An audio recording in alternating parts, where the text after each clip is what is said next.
farmers in the crisis in rural America, no one knew about because no one wanted to talk about it. One of the biggest things that's different for our agriculture community, they have very unique stressors that most other careers or jobs wouldn't have. Think about the pressure on my farmers. You know, a farmer doesn't inherit the land from their ancestors. They borrow it from their children. And I think they're just embarrassed that because of unforeseen circumstances, they've not been able to keep the family farm together. If the farm is beginning to fail for reasons beyond my control, will I be the last generation to farm this land? I don't think people realize what an incredible amount of pressure that puts on an individual. For our agricultural community, the suicide rate is actually more than double that of someone in the general population.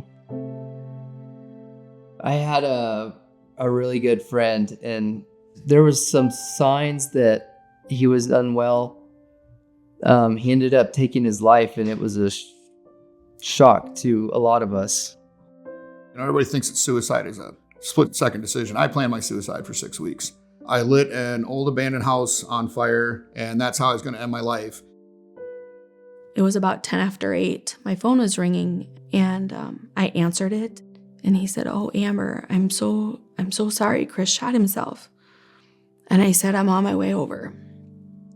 And the hardest thing I ever have done in my life was when I had to go back home and wait for my kids to get back home to tell them that their dad was not coming back home again.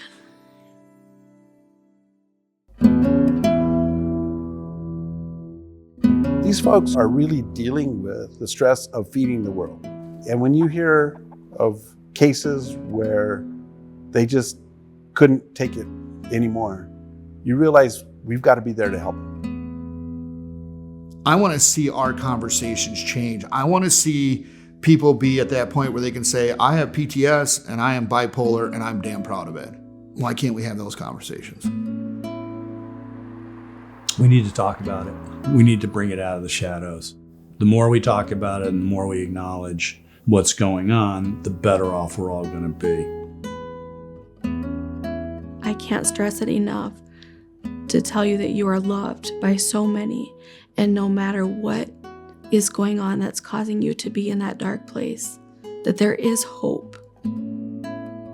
I just think the stress is so immense right now on farmers that they need a word of encouragement.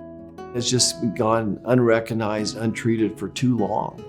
It doesn't have to be this way.